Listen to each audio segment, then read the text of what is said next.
Cuando la desesperación toca la puerta, a veces abre una ventana a lo imposible. Expulsada por un patrón cruel cuya propia fortuna se desmoronaba, la viuda Esperanza y sus pequeños hijos no tuvieron más remedio que refugiarse en la vieja y ruinosa ermita del cerro, un lugar del que todos decían que estaba maldito. Pero lo que nadie imaginaba era que bajo el suelo sagrado, Esperanza no encontraría oro ni joyas, sino un secreto antiguo que pondría a prueba su alma y que tenía el poder de salvar o destruir al hombre que le había quitado todo.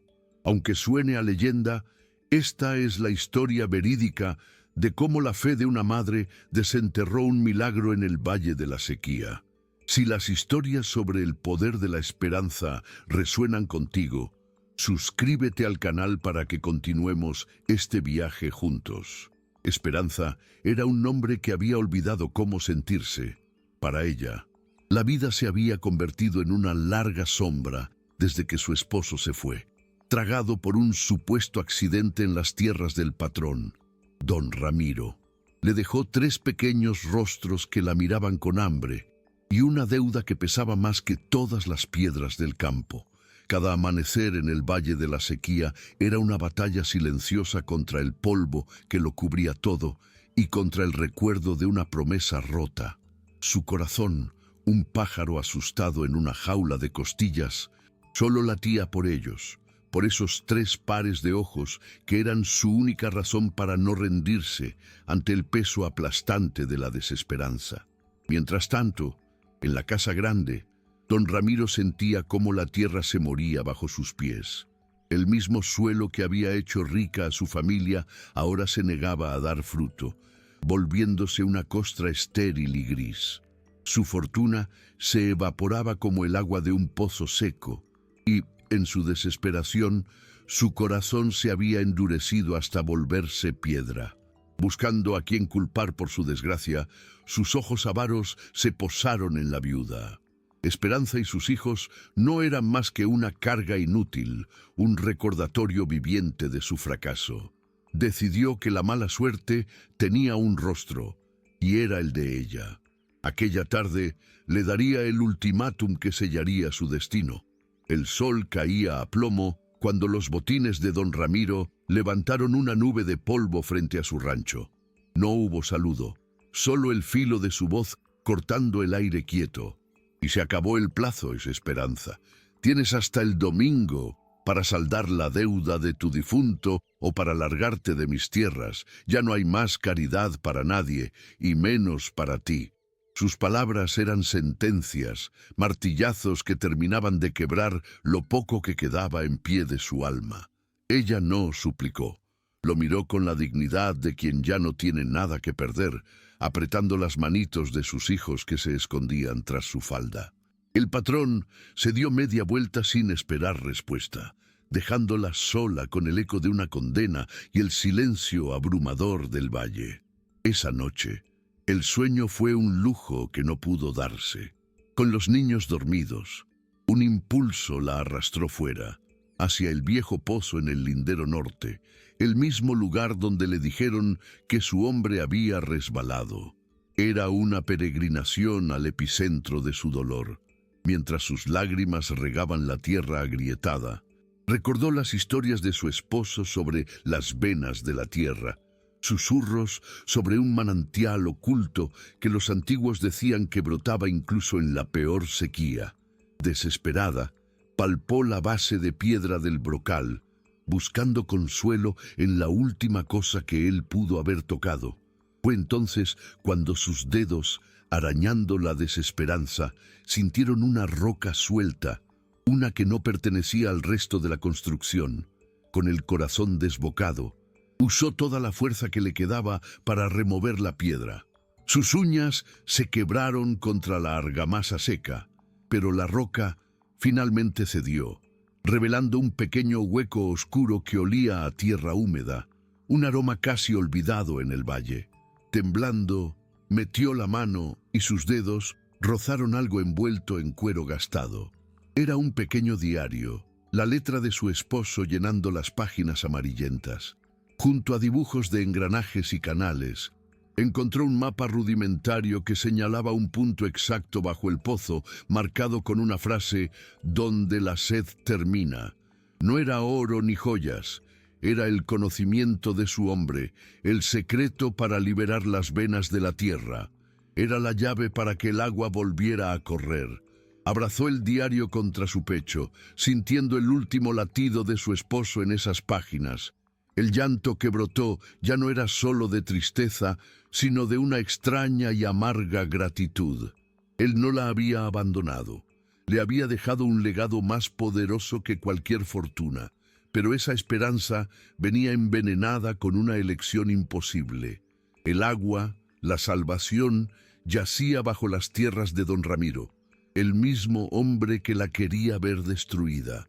Salvar la hacienda era salvar a su verdugo, pero dejar que la tierra muriera era sentenciar a sus propios hijos al hambre. De pronto, la viuda entendió que su esposo no le había dejado una solución fácil, sino el peso de un milagro que podría salvarlos a todos o hundirla para siempre. La noche se hizo larga, una vela consumiéndose junto a sus pensamientos. El diario en su regazo pesaba más que la deuda. ¿Era el futuro o la venganza? Podía dejar que la arrogancia de don Ramiro se ahogara en su propio polvo, arrastrándolos a todos con él. Pero al mirar los rostros tranquilos de sus hijos, durmiendo ajenos a la condena que pendía sobre ellos, comprendió. El rencor era un veneno, y ella no podía darse el lujo de beberlo. El agua no pertenecía al patrón, pertenecía a la tierra, y sus hijos eran de esa tierra. Al amanecer, la viuda que lloraba había muerto junto al pozo. En su lugar, se levantó una mujer con la determinación del pedernal. No iría a suplicar, iría a negociar. Con las primeras luces, se presentó en la entrada de la casa grande, con las manos vacías pero la mirada llena de una calma helada. Don Ramiro, que salía a supervisar otra jornada de pérdidas, la vio y frunció el ceño. Esperaba llantos, no este silencio desafiante. «¿Todavía aquí? El domingo está cerca», espetó con desprecio. Esperanza no bajó la vista. «Vengo a ofrecerle un trato, patrón». Su voz sonó clara, sin el temblor de la súplica.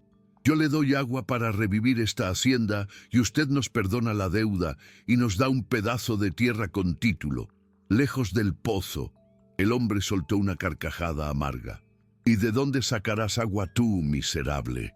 De tus lágrimas». Pero en su burla ya se asomaba la duda. «No de mis lágrimas, patrón», respondió ella, su voz tan seca como la tierra que los rodeaba, «sino de la memoria de mi marido». Levantó el pequeño diario de cuero, un objeto humilde que de pronto pareció tener el peso de un lingote de oro. Usted solo vio en él a un peón, pero él escuchaba el latir del suelo, entendía las venas de la tierra. Aquí está la prueba y la solución, el mapa para encontrar el manantial que salvará su hacienda y mi futuro. Don Ramiro la miró, sus ojos yendo del rostro impasible de la mujer al ajado cuaderno. La soberbia le ordenaba echarla de allí a gritos, pero la ruina, como una fiera hambrienta, le mordía los talones. Un gruñido fue su única respuesta, un gesto para que continuara. Esperanza no esperó una invitación. Caminó con paso firme hacia el viejo pozo, y él la siguió como un animal cauteloso que sigue a su domador. «Es aquí abajo», dijo ella, señalando la base de piedra, «pero mis condiciones no han cambiado. Primero firmaremos un acuerdo. Usted me entrega el título de propiedad de las 5 hectáreas del lindero sur, libres de toda carga, y el papel que anula la deuda de mi esposo. Solo cuando tenga esos documentos en mi mano, sus hombres podrán empezar a cavar». La mandíbula de don Ramiro se tensó hasta el dolor. La humillación era un trago amargo, pero la sed de la tierra era más fuerte. Sin decir palabra, giró sobre sus talones y marchó hacia la casa grande, un gesto que valía más que cualquier juramento. El despacho de don Ramiro olía a madera vieja y a orgullo herido. El hombre regresó sin escolta, colocando sobre el escritorio polvoriento 2 documentos, un título de propiedad amarillento y el pagaré de la deuda, ahora cruzado con una línea gruesa de tinta. No hubo palabras. El chasquido de la pluma al ser firmada fue el único sonido que rompió la quietud. Esperanza tomó los papeles, su mirada recorriendo cada letra con una lentitud que fue una tortura para el patrón. Verificó el sello, el nombre de sus hijos como herederos. Solo entonces, con el futuro de su familia a salvo bajo su rebozo, deslizó sobre la mesa el gastado diario de cuero. Era un trueque silencioso, donde una vida de servidumbre se pagaba con un secreto de agua. Afuera, el sol del mediodía castigaba la tierra. Un puñado de peones esperaba junto al pozo. Sus rostros, una mezcla de incredulidad y obediencia. Don Ramiro observaba desde la sombra, con los brazos cruzados, una estatua de impaciencia. Esperanza, ahora dueña de su destino, se convirtió en la capataz. Abrió el diario y señaló un punto exacto en la pared interna del brocal. Ahí, detrás de esas 3 piedras juntas, los picos y las palas comenzaron su trabajo, levantando un polvo antiguo. El aire se llenó del tintineo del metal contra la roca y la respiración agitada de los hombres. Tras una hora que pareció un siglo, el golpe de un pico sonó distinto, hueco, y de la grieta recién abierta brotó un hilo de lodo oscuro, un milagro que olía a tierra mojada y a salvación. El hilo oscuro y espeso se convirtió en un murmullo, luego en un chorro tímido que limpió su propio camino entre la tierra. El agua, clara y fresca, comenzó a llenar el fondo del pozo. El silencio expectante se rompió con el grito de un peón, un «agua», que fue eco y celebración. Los hombres soltaron las herramientas. Sus rostros cansados y cubiertos de polvo se abrieron en sonrisas incrédulas. Uno de ellos metió la mano y se la llevó a la boca, probando el milagro. Don Ramiro, finalmente, se movió. Avanzó con pasos pesados, empujando a sus hombres para asomarse al brocal. Sus ojos, antes llenos de soberbia, ahora reflejaban la superficie temblorosa del agua, un espejo que le devolvía la imagen de un hombre salvado por quien menos esperaba. En medio del júbilo que estallaba a su alrededor, Esperanza permaneció inmóvil. No sentía la alegría ruidosa de los peones, sino una paz profunda y solemne. Era el fin de una guerra silenciosa. La memoria de su esposo había florecido, regando no solo la hacienda, sino también la dignidad de su familia. Los hombres ahora la miraban con una veneración reservada a los milagros. Ya no era la viuda desamparada, sino la guardiana de los secretos de la tierra. Don Ramiro se irguió, su rostro una máscara indescifrable de alivio y humillación. Sus miradas se cruzaron por un instante. No hubo gracias, no eran necesarias, solo un mudo reconocimiento de la deuda que el agua nunca podría saldar. Esperanza ajustó su rebozo, guardando sus papeles, y le dio la espalda al pozo. Ya no miraba hacia atrás. Caminó sin mirar atrás, cada paso alejándola de la mujer que había sido esa misma mañana. El sol, que antes la castigaba, ahora parecía sellar la promesa en su piel. El peso del papel contra su pecho era más real que el rumor del agua a sus espaldas. Al llegar a la puerta de su rancho, que pronto sería solo un recuerdo, sus 3 hijos corrieron a su encuentro, no con el miedo habitual, sino con una curiosidad infantil que ella recibió como un bálsamo. Se arrodilló para abrazarlos, y en el calor de sus cuerpos pequeños sintió la verdadera dimensión de su victoria. No les dijo nada, pero ellos sintieron el cambio, la quietud en su alma. La sequía de su corazón había terminado. Don Ramiro, por su parte, se quedó junto al brocal, mudo, mientras el júbilo de sus peones le sonaba a burla. Sostenía el diario de cuero como si fuera una brasa. el testamento de un hombre al que despreció y cuya inteligencia acababa de salvarlo. El agua que llenaba el pozo era vida para su hacienda, pero veneno para su orgullo. Gritó órdenes con su aspereza de siempre, mandando traer herramientas para encauzar el torrente, intentando recuperar el control de un milagro que no era suyo. Pero mientras sus hombres celebraban, sus ojos avaros se desviaron hacia el lindero sur, hacia la silueta de esperanza que se perdía en el horizonte. Supo que cada gota que regara sus tierras sería un recordatorio eterno de la viuda que lo había vencido. Los días que siguieron fueron un torbellino de polvo y promesas.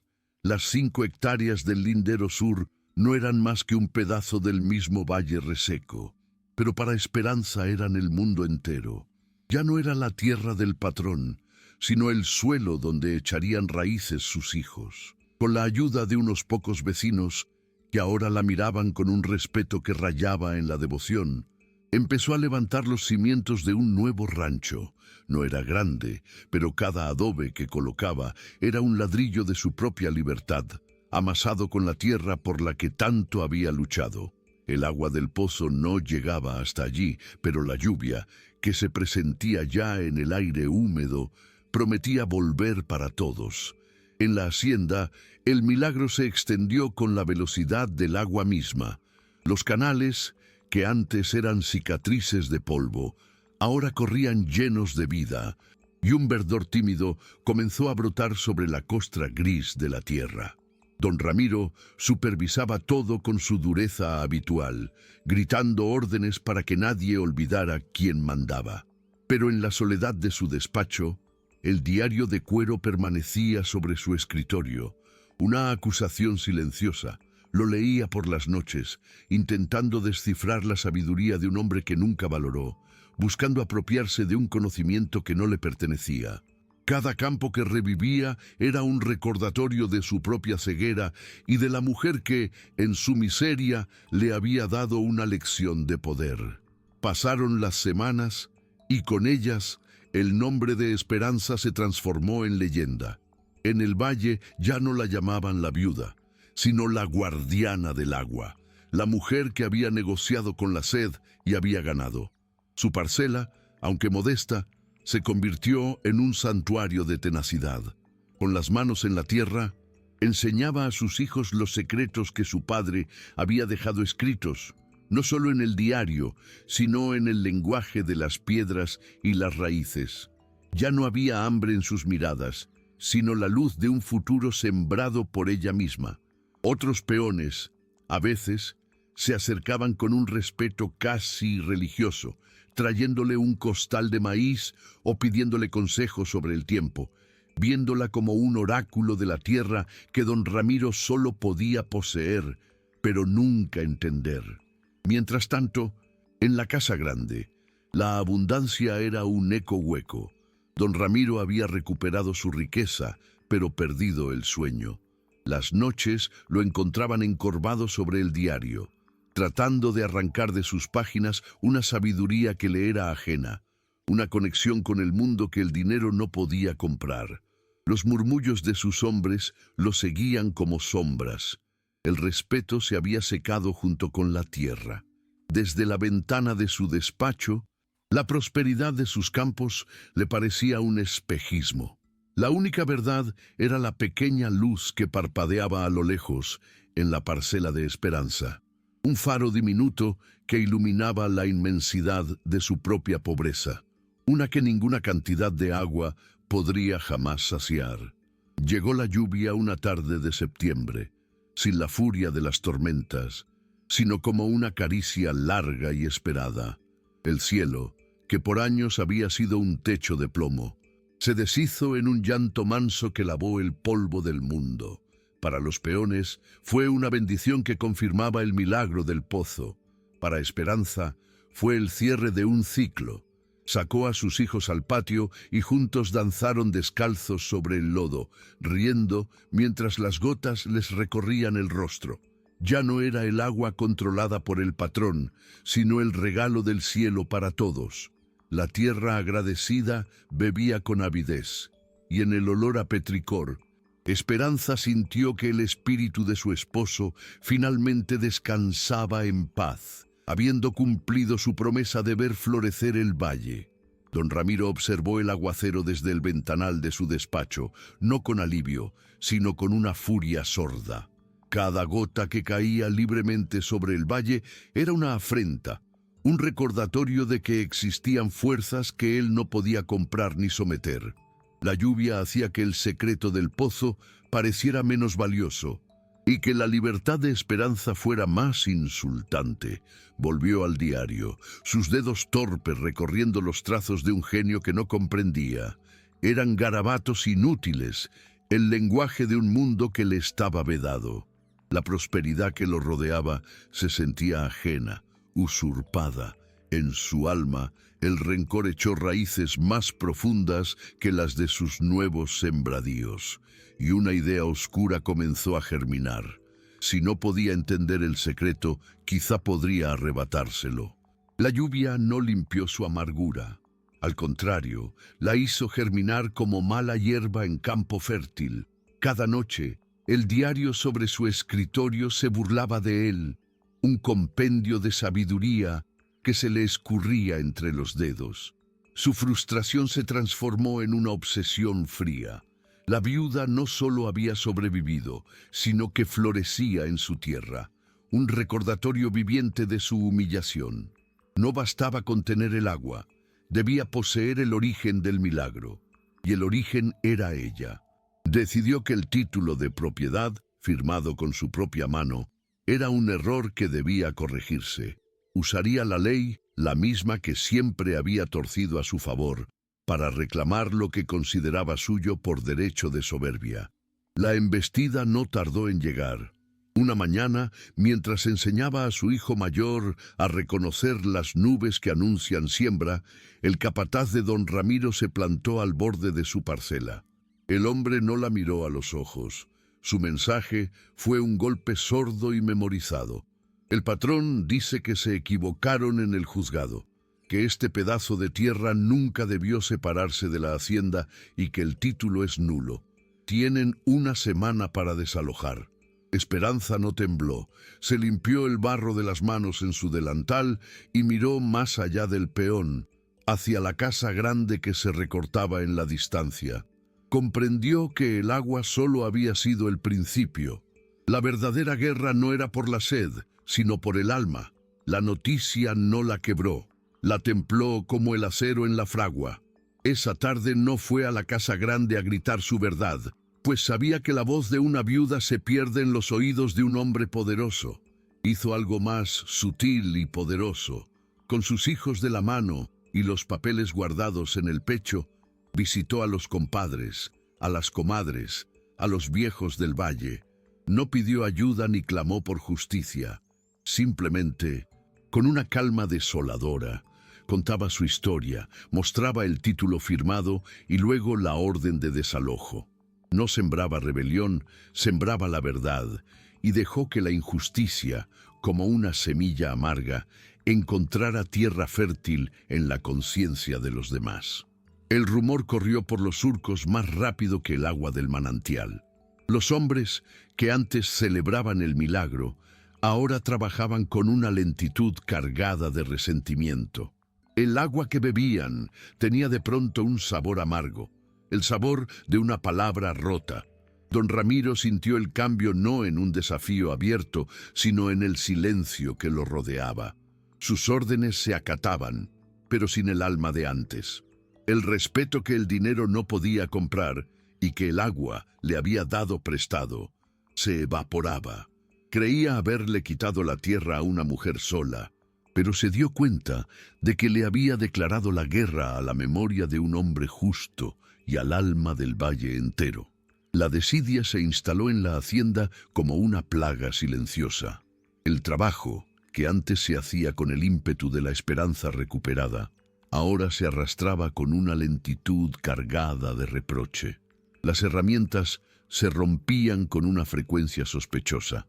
Las compuertas de los canales amanecían atascadas con lodo y piedras, y el agua del milagro a veces se desbordaba, ahogando los brotes tiernos en un abrazo de muerte. Don Ramiro gritaba, amenazaba con despidos, pero sus palabras rebotaban contra un muro de obediencia pasiva. Sentía la presencia de esperanza en cada rincón, una sombra que susurraba en los oídos de sus peones, recordándoles que el agua que bebían y la tierra que pisaban estaban manchadas por la traición de su patrón. El último día del plazo llegó con un sol de justicia. Harto de la insidia que corroía su autoridad, don Ramiro cabalgó hasta la parcela de la viuda, dispuesto a arrancarla de raíz con sus propias manos si era necesario. Pero al llegar, el galope de su caballo murió en un silencio tenso. Esperanza lo esperaba de pie junto a la puerta de su rancho, pero no estaba sola. Detrás de ella, formando una muralla humana, estaban los viejos, las mujeres y los peones de la hacienda. No había machetes ni palos, solo cuerpos firmes y miradas que lo acusaban sin emitir sonido. El patrón tiró de las riendas, comprendiendo de golpe que no había ido a echar a una mujer indefensa, sino a enfrentar el juicio silencioso del valle entero. Su furia se estrelló contra el silencio. Don Ramiro apretó las riendas hasta que los nudillos se le pusieron blancos, esperando que el miedo rompiera las filas. Pero solo encontró sus propios ojos reflejados en docenas de rostros endurecidos por el sol y la injusticia. «Esta mujer es una ladrona y ustedes son una sarta de malagradecidos», rugió, su voz perdiéndose en la vastedad del campo. Un anciano, compadre del difunto, dio un paso al frente. No alzó la voz, pero sus palabras cayeron como piedras. «La tierra será suya, patrón, pero el agua tiene memoria y el valle también. Si la echa a ella, la sed que nos mataba antes no será nada comparada con la que sentirá usted, rodeado de todo y sin el respeto de nadie». Nadie gritó victoria cuando don Ramiro, finalmente vencido por el peso de tantas miradas, giró a su caballo en una media vuelta torpe y humillada. Se alejó al trote lento de los derrotados, una figura que se encogía con cada metro. El muro de gente no se deshizo de inmediato. Permanecieron como testigos hasta que el patrón fue solo un punto de polvo en el horizonte. Entonces, un suspiro colectivo pareció recorrer el aire. Esperanza se acercó al anciano y le tocó el brazo, un gesto que valía por todas las gracias del mundo. Luego tomó a sus hijos y entró en su rancho. El valle había hablado. El agua le había enseñado a la tierra que la verdadera propiedad no se firma en un papel, sino que se gana con justicia. La casa grande se convirtió en una tumba para el orgullo de don Ramiro. El murmullo del agua en los canales, que antes era música de prosperidad, ahora sonaba como la risa burlona de la viuda. Se encerraba por días en el despacho, con el diario del difunto abierto frente a él, tratando de descifrar sus secretos como si fueran un conjuro para recuperar el poder perdido. Pero las páginas solo le devolvían la imagen de su propia ignorancia. Sus órdenes se cumplían, sí, pero con una obediencia mecánica, vacía de lealtad. Estaba rodeado de sus riquezas, pero más solo que el árbol más seco del desierto. La hacienda había revivido, pero su dueño estaba muerto por dentro, ahogado en la misma agua que lo había salvado. El rancho de Esperanza se transformó en el verdadero corazón del valle. La gente ya no subía a la casa grande a recibir órdenes, sino que bajaba a la parcela de la guardiana a compartir un jarro de café y a planear la siembra. Ella nunca se sentó en el lugar de un patrón. Se paraba junto a ellos, con las manos en la tierra, compartiendo los saberes del diario como si fueran semillas. «El agua es de quien la necesita, no de quien la encierra», les decía, y sus palabras eran la nueva ley. Se creó una junta de regantes, donde la voz del más viejo valía tanto como la del más joven. La prosperidad dejó de ser un privilegio para volverse una cosecha común, regada por el milagro de un hombre muerto y la valentía de su viuda. El tiempo, que para Esperanza era un aliado que hacía brotar sus sembradíos, para don Ramiro fue un veneno lento. Su figura se encorvó y sus ojos se hundieron en una cuenca de rencor perpetuo. La hacienda funcionaba por inercia, pero él ya no la gobernaba. Era un fantasma que deambulaba por pasillos vacíos, con el diario como única compañía. Empezó a hablar solo, a discutir con la letra del difunto, convencido de que entre las líneas había un poder mayor, un conjuro que Esperanza le había robado.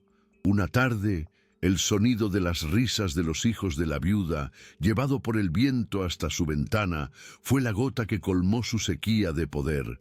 Si el agua era el alma del valle, él se la arrancaría. Una noche sin luna, se movió como una alimaña hacia el pozo. Llevaba consigo no cubetas, sino picos y una carga de dinamita robada de la vieja mina. La misma sabiduría que lo salvó, ahora la usaba como un arma para destruir el manantial desde sus entrañas. Pero el odio es ruidoso, el golpeteo sordo del metal contra la roca, un eco antinatural, en el silencio del campo, llegó a los oídos del hijo mayor de Esperanza, que no podía dormir. Desde la oscuridad, el niño vio la silueta del patrón trabajando con una furia demente. No gritó. Corrió como si le fuera la vida, con el corazón en la garganta, hasta despertar a su madre con un susurro aterrado. «Mamá, el patrón está matando el pozo».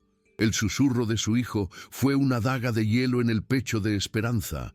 No hubo un grito, solo el silencio tenso de la certeza. El pánico era un lujo que la tierra no podía permitirse. Salió de su rancho y en lugar de correr hacia el pozo, corrió hacia sus vecinos. No necesitó campanas. Su voz, baja pero cargada de una urgencia terrible, fue suficiente. El patrón envenena el agua. Fue el mensaje que pasó de puerta en puerta, un reguero de pólvora en la oscuridad. En minutos, la noche se pobló de siluetas resueltas. Hombres y mujeres, descalzos y con el sueño en los ojos, avanzaban como un solo cuerpo, un río humano que iba a proteger la vena de la que todos bebían. Llegaron como una marea silenciosa rodeando el brocal del pozo. Lo encontraron de rodillas, una bestia acorralada en su propia locura, manipulando la mecha de la dinamita. Al sentir su presencia, don Ramiro se levantó de un salto, el rostro descompuesto por el odio. En una mano sostenía la carga, en la otra un fósforo encendido cuya llama danzaba como un demonio. «¡Atrás!», siseó, su voz rota por la demencia. «Si no es mía, no será de nadie». La multitud se detuvo, un muro de carne conteniendo la respiración, pero fue Esperanza quien dio un paso al frente, su calma un escudo contra la locura. «Ese pozo no es suyo ni mío», dijo ella, su voz clara en la noche. «Es la memoria de mi esposo y el futuro de nuestros hijos. Puede volarlo, patrón, pero se ahogará solo en el polvo de su propia amargura». Sus palabras no fueron un grito de guerra, sino el eco de una verdad que don Ramiro ya conocía en el fondo de su alma seca. Miró los rostros que lo rodeaban, no como un patrón a sus peones, sino como un condenado a su jurado. En cada par de ojos vio el reflejo de su propia soledad, de su miseria vestida de riqueza. La pequeña llama del fósforo danzaba, consumiendo la madera, acercándose a sus dedos con una prisa hambrienta. El ardor del fuego en su piel fue un latigazo que lo devolvió a la realidad, una punzada de dolor físico que rompió el hechizo de su odio. Soltó el cerillo, que siseó al morir en la tierra húmeda, y la carga de dinamita cayó de su otra mano con un golpe sordo. No hubo un estallido, solo el derrumbe silencioso de un hombre que comprendió que su reino de polvo se había desvanecido para siempre. Un suspiro contenido se liberó de 100 pechos, pero nadie celebró la derrota.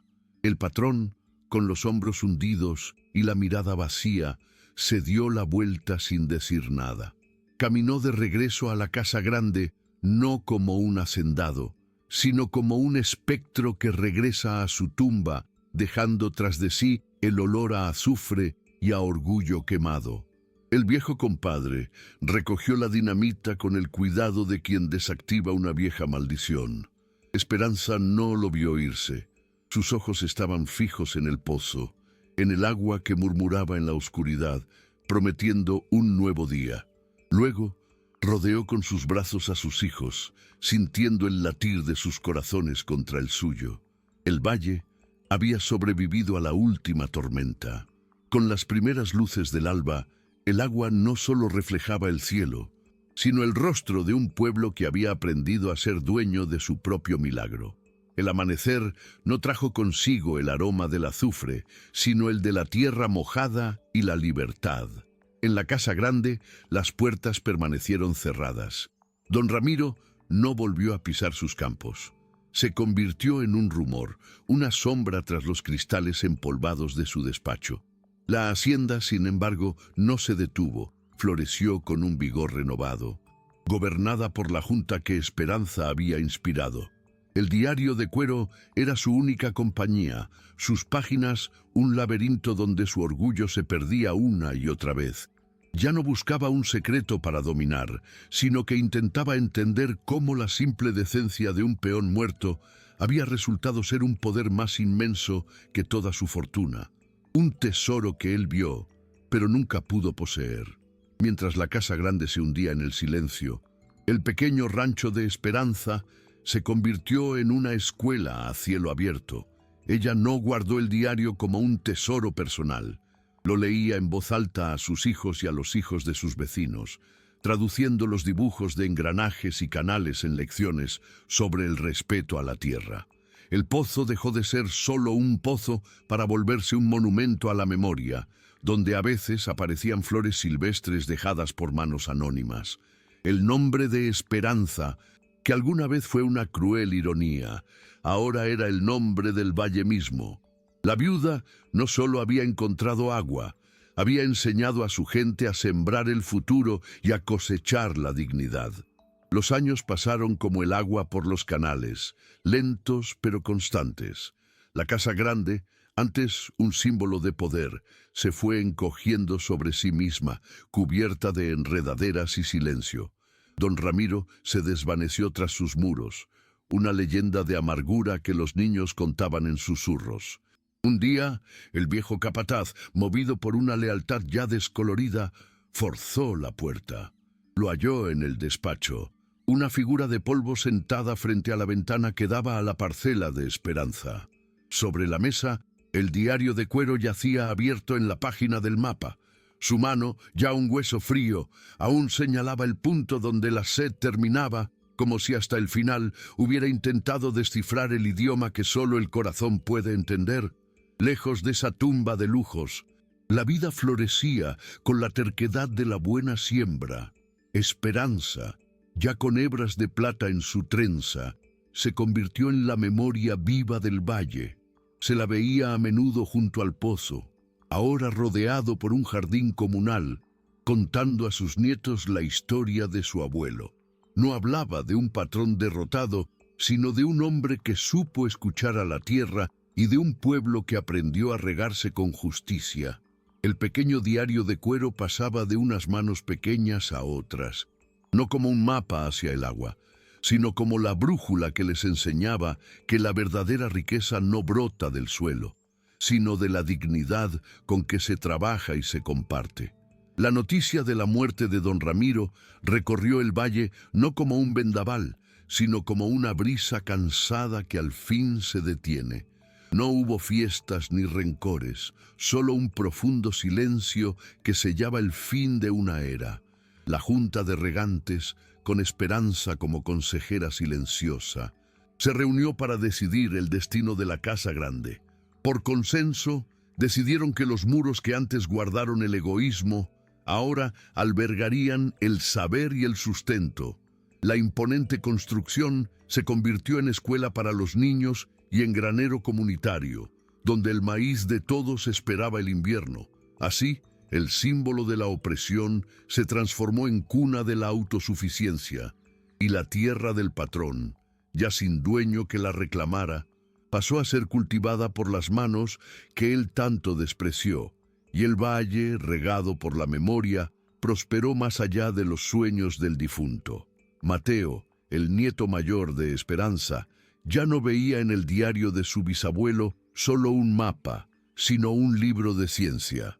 Con la guía de aquellos dibujos y el ingenio heredado en la sangre, diseñó un sistema de terrazas en las laderas que antes se consideraban estériles, optimizando cada gota del manantial. No buscaba más riqueza, sino asegurar que la promesa del agua alcanzara hasta el rincón más olvidado de su gente. Esperanza, desde el portal de su rancho, lo veía trabajar y sonreía. El verdadero tesoro no era el manantial que encontraron, sino la semilla de curiosidad y justicia que su hombre sembró y que ahora florecía en las manos de sus descendientes. La bonanza del valle fue puesta a prueba cuando el sol volvió a morder la tierra con una sed que recordaba los peores años. De las comarcas vecinas llegaban noticias de pleitos por el agua y de hambre agazapada. Pero allí la memoria era un dique contra la desesperación. Mateo, aplicando los principios del diario, había diseñado pequeñas represas que guardaban el agua del manantial como un tesoro colectivo. La junta de regantes, aconsejada por la voz serena de Esperanza, estableció un racionamiento justo, donde la primera cosecha era para los niños y los ancianos. El antiguo granero del patrón se abrió para todos, demostrando que la verdadera abundancia no era tener mucho, sino necesitar poco y compartirlo todo. La sequía era la misma, pero el pueblo ya no. Una tarde, sentada en el portal de su rancho, Esperanza sintió que el ciclo se completaba. El sol ya no quemaba, acariciaba su piel arrugada. Observó a Mateo enseñando a los más chicos a leer el lenguaje del viento y las nubes, usando el gastado diario de su bisabuelo no como un manual, sino como una historia de origen. Ya no era necesario guardarlo bajo llave. Su sabiduría corría libre por las venas del valle, tan vital como el agua misma. Cerró los ojos y el murmullo de los niños jugando en el jardín comunal se mezcló con el recuerdo del primer chorro de agua brotando del pozo. Ya no había deudas que saldar ni batallas que pelear. Solo paz, sembrada en tierra fértil. La muerte no la encontró luchando, sino descansando en su mecedora de mimbre, con la mirada perdida en el verdor que había conquistado al polvo. El sol de la tarde le doraba las sienes plateadas y el viento le traía el eco de las risas de sus bisnietos jugando cerca del pozo. Ya no sentía el peso del rencor ni la urgencia de la supervivencia, solo la gratitud profunda de una cosecha bien lograda. En sus últimos instantes no vio la sombra de don Ramiro, sino el rostro sonriente de su esposo, esperándola al otro lado de la sequía. Su último aliento fue un suspiro quedo, una entrega mansa a la tierra que tanto amó, volviéndose ella misma memoria, parte del susurro del agua y del alma del valle. No la enterraron con llantos, sino con cantos y con el olor a tierra fértil. Su funeral fue una peregrinación desde su rancho hasta el pozo, y la gente no llevaba flores de luto, sino los primeros elotes de la cosecha, en frutas maduras y panes recién horneados, una ofrenda a la matriarca que les enseñó a vencer el hambre. En lugar de una lápida de piedra, plantaron junto al brocal un joven ahuehuete, un árbol que ama el agua, para que sus raíces bebieran del milagro y su sombra cobijara a las futuras generaciones. El diario de su esposo fue colocado en una vitrina en la escuela, no como una reliquia, sino como el primer capítulo de la historia que todos ellos seguirían escribiendo con cada siembra justa. El ahuehuete de Esperanza creció hasta volverse un gigante venerable, un patriarca de madera cuyas raíces se abrazaban al brocal del pozo como si protegieran su corazón de piedra.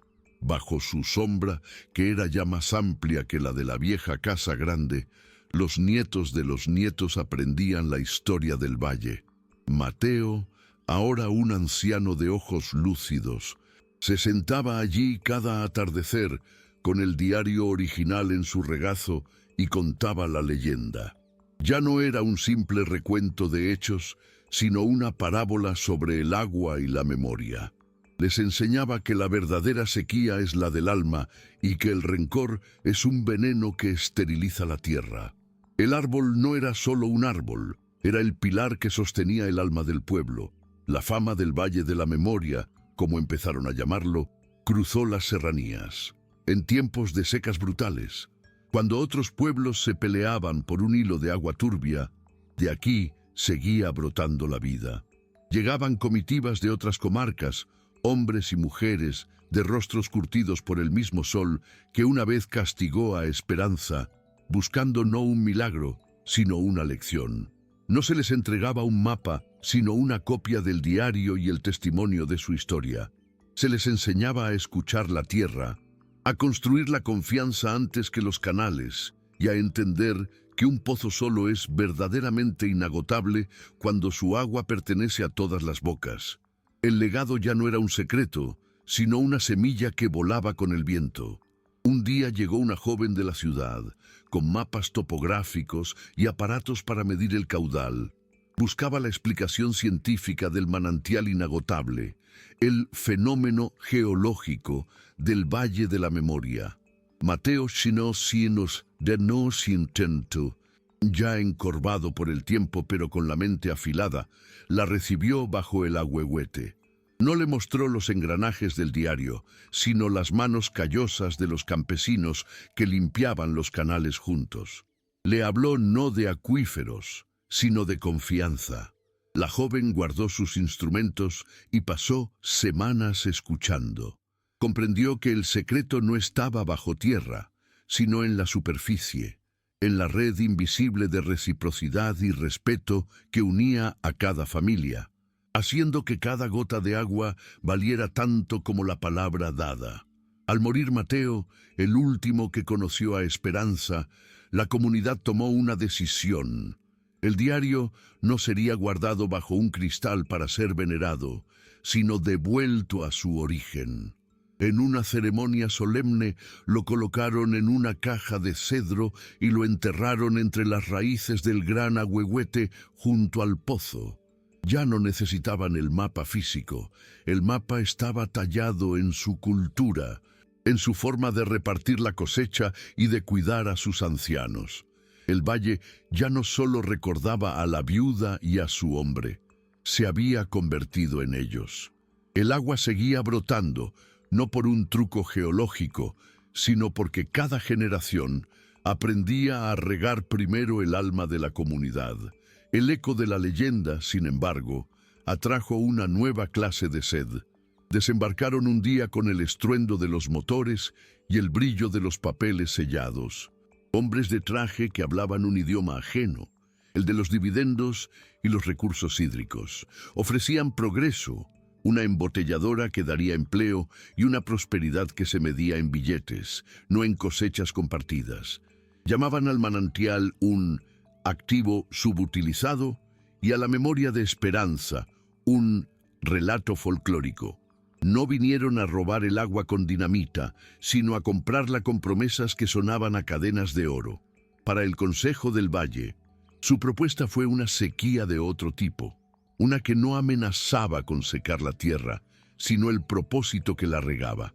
La respuesta del Valle no fue un grito, sino la calma de un río profundo. Alba, la bisnieta de Esperanza, que tenía los mismos ojos decididos de su ancestra, convocó al consejo bajo la sombra del ahuehuete. Frente a los hombres de traje, no argumentó con cifras ni con leyes, sino con la lógica del corazón. «Ustedes ven un recurso», dijo su voz, clara como el agua misma. «Nosotros vemos el testamento de un abuelo y las lágrimas de una abuela. Esta agua no tiene precio porque es nuestra memoria líquida. Cada gota nos recuerda que la dignidad no se embotella y la comunidad no se vende». Su negativa fue unánime y serena, una verdad tan inamovible como las raíces del viejo árbol. Los hombres de traje no se retiraron con la negativa, La tomaron como un insulto a su poder. La sonrisa condescendiente se borró, reemplazada por la fría geometría de la amenaza legal. Desplegaron mapas que ignoraban las historias, citando leyes federales de aguas que ahogaban cualquier derecho ancestral. Hablaron de expropiación por causa de utilidad pública, una frase que sonaba a despojo elegante, y de títulos primordiales que hacían del manantial una propiedad de la nación, susceptible de ser concesionada al mejor postor. Su mensaje era claro. El valle era un obstáculo pintoresco en el camino del progreso inevitable. El cerco que antes fue de miradas contra un patrón, ahora amenazaba con ser de alambre y guardias, protegiendo no la tierra, sino un contrato.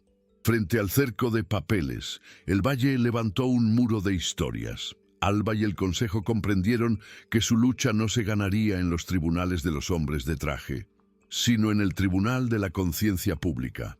Recordaron a la periodista que años atrás había llegado buscando ciencia y se había marchado con el alma tocada. Le enviaron un mensaje, no con un abogado, sino con el más joven de sus mensajeros, quien llevaba una mazorca de maíz y una copia del diario. Su estrategia no era defensiva, sino expansiva. Harían que su leyenda floreciera más allá de las serranías. Buscarían que el mundo supiera que lo que se pretendía secar no era un manantial, sino una forma de vida digna. La periodista, Elena, cuyo nombre se había hecho un hueco en los grandes diarios, recibió el mensaje en su oficina de cristal y acero. El tacto rústico de la mazorca y la caligrafía del diario la sacudieron. Un eco de una verdad más profunda que cualquier titular. El cinismo, esa costra dura de los años, se resquebrajó. Dejó todo y regresó al valle, no con un equipo de televisión, sino con su vieja libreta y el corazón abierto. Su reportaje no fue un análisis de recursos hídricos, sino una crónica del alma, una elegía a la memoria. Tituló «Donde la sed termina, el agua que no tiene precio». El artículo se regó como pólvora en las redes. Un David de tinta contra el Goliat de los contratos. La corporación contraatacó con la torpe arrogancia del poder, inundando los medios con comunicados sobre la necesidad del progreso y acusando a la periodista de sentimentalismo irresponsable. Pero era tarde. La leyenda de Esperanza ya no era un cuento local, sino una bandera para miles. Al valle comenzaron a llegar no solo cartas de apoyo, sino gente, estudiantes con pancartas, campesinos de tierras lejanas que habían perdido batallas similares, artistas que pintaban el rostro de Alba en murales improvisados. Levantaron un campamento de paz en los linderos, un cerco humano que respondía al cerco legal. El Valle de la Memoria dejó de ser un lugar en el mapa para convertirse en el epicentro de una lucha por el alma de la tierra. La presión mediática, lejos de amedrentar a la corporación, endureció su soberbia. El campamento de paz fue declarado una invasión ilegal de la propiedad en litigio. Al amanecer de un día gris, llegaron camiones no con ingenieros, sino con rollos de alambre de púas y hombres de uniforme privado, cuyo silencio era más intimidante que cualquier grito. Empezaron a levantar un cerco, una cicatriz metálica que partía el paisaje y separaba al valle de su propio acceso al camino. Cada poste clavado en la tierra era un martillazo a la esperanza, un acto de provocación calculado para encender la chispa de la violencia. Buscaban una fotografía, un titular que mostrara a los revoltosos atacando para así justificar la represión que ya tenían planeada. El aire se cortaba con la tensión, pero Alba, fiel a la memoria de Esperanza, no respondió con piedras, sino con raíces. Al mediodía, lideró una procesión silenciosa hacia el cerco. En lugar de machetes, llevaban en sus manos telares coloridos, mazorcas trenzadas, dibujos de sus hijos y viejos retratos de sus abuelos. Con una solemnidad ancestral, comenzaron a adornar el alambre de púas, transformando la fría barrera de la codicia en un altar vibrante a la vida y la memoria. Las espinas metálicas se vistieron de flores de papel y cintas. No estaban derribando un muro, lo estaban reclamando, haciéndolo suyo. Los guardias, desconcertados, solo pudieron observar cómo su arma de intimidación se convertía en la más bella y poderosa pancarta. La imagen de la alambrada florecida fue un golpe silencioso y letal. Elena no necesitó escribir un pie de foto. Sus imágenes se propagaron por las redes con la fuerza de un incendio, mostrando al mundo un lienzo inverosímil donde la opresión era vestida de belleza. El frío metal, diseñado para herir y separar, ahora sostenía los sueños de los niños y las oraciones de los ancianos. En las oficinas corporativas, el desconcierto se convirtió en furia impotente. Cada foto compartida, cada comentario de admiración, era un clavo en el ataúd de su estrategia de fuerza. Habían querido mostrar poder y solo lograron exhibir la fragilidad de su codicia frente a un pueblo que luchaba con armas que ellos no podían comprender ni confiscar: la memoria y la dignidad. La corporación ejecutó una retirada estratégica. Los guardias y el alambre desaparecieron tan silenciosamente como llegaron, un gesto que buscaron vender como una muestra de buena voluntad. Pero la agresión solo cambió de forma. En su lugar llegaron los susurros venenosos. Emisarios que ofrecían en secreto becas para los jóvenes y mejoras individuales para las familias, buscando sembrar la cizaña de la ambición personal. Intentaron fracturar la comunidad pintando a Alba como una fanática que los anclaba al pasado, mientras ellos ofrecían espejismos de una prosperidad individualista. La nueva batalla ya no se libraría en los linderos con alambre, sino en la conciencia de cada habitante, poniendo a prueba si la memoria colectiva era más fuerte que la promesa egoísta del progreso. Alba no respondió con prohibiciones, sino con memoria. Convocó al consejo bajo el ahuehuete, no para dar un sermón, sino para escuchar. Uno a uno, los más viejos se levantaron, no a denunciar la tentación, sino a recordar. Recordaron la vez que la comunidad entera reconstruyó el techo de los Vargas tras una tormenta, o cómo se compartieron las semillas cuando la plaga arruinó la siembra de los Jiménez. Cada historia era un ladrillo en el muro de su unidad. Las promesas de la corporación, que sonaban tan brillantes en privado, se opacaron frente al resplandor de una historia compartida. La respuesta fue unánime: la prosperidad que se compra con la deslealtad es la peor de las sequías. Vencidos en el campo de la conciencia, los hombres de traje desataron una guerra silenciosa en el papel. De pronto, sus cosechas no cumplían con normativas inventadas y sus viejos títulos de tierra eran cuestionados en tribunales lejanos. Buscaban ahogarlos en burocracia y hambre, estrangular su sustento sin disparar un solo tiro. Fue entonces cuando Alba, mirando la mazorca que había enviado a la periodista, encontró la respuesta. No lucharían en sus términos, crearían los suyos. Bautizaron sus productos como frutos del Valle de la Memoria, en cada elote y cada frijol, con una etiqueta que contaba su historia. No venderían solo comida, sino un trozo de su dignidad, buscando en la ciudad no clientes, sino aliados. Elena, la periodista, se convirtió en su puente con la ciudad. Les consiguió un pequeño puesto en un mercado orgánico, un oasis de conciencia en medio del asfalto. Al principio, la gente se acercaba por la apariencia de sus cosechas, un maíz de grano apretado y un frijol que brillaba como obsidiana. Pero se quedaban por la historia. Cada producto llevaba una pequeña etiqueta atada con un hilo de Ixtle, contando en pocas líneas la leyenda de la viuda y la lucha actual.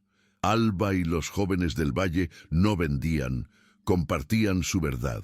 Las canastas se vaciaron antes del mediodía, pero se llenaron de tarjetas de chefs, dueños de tiendas y ciudadanos comunes que no solo compraron comida, sino que se unieron a una causa. La historia de Esperanza nos enseña que el éxito del mercado fue una bofetada para la corporación. Su guerra de desgaste burocrático era lenta y silenciosa. La leyenda de Esperanza era un incendio que se propagaba a la luz del día. La respuesta fue inmediata y brutal. Lanzaron una campaña mediática millonaria, con anuncios pulcros que hablaban de modernización y empleos.